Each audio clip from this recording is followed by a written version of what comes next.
Tansi, my name is Reanna Merasty. I am Woodlands Cree from Barrenlands First Nation. I'm an intern architect at Number 10 Architectural Group.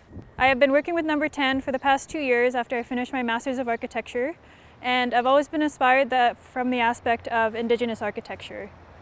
A lot of the projects that I do right now are focused on Indigenous community and Indigenous voices, and really center the aspect of representation and inclusivity within architecture and design.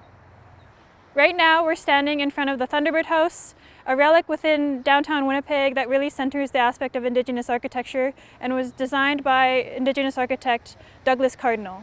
Douglas Cardinal was the very first First Nations architect in all of Canada and one of my very first inspirations of how I wanted to get into architecture. The Thunderbird House is a place for Indigenous community, Indigenous ceremony, and a place for Indigenous people to gather within North End and in downtown Winnipeg.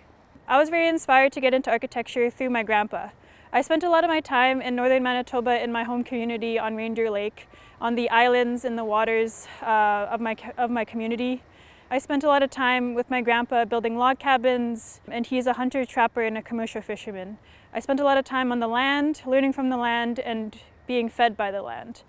And my purpose within architecture is to make sure I honor my home community, who I am, my identity, and also to work towards a piece of architecture that centers Indigenous voices and Indigenous people. One of the things that I also engage in is within the City of Winnipeg.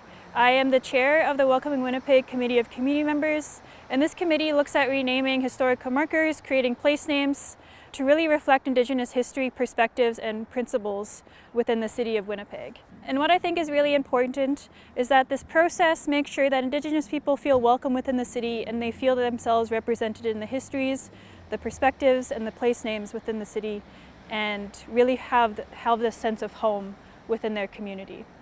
As you go forward within this game and moving forward with what you are creating, I want you to understand and realize your own identity and take that into the work that you're creating.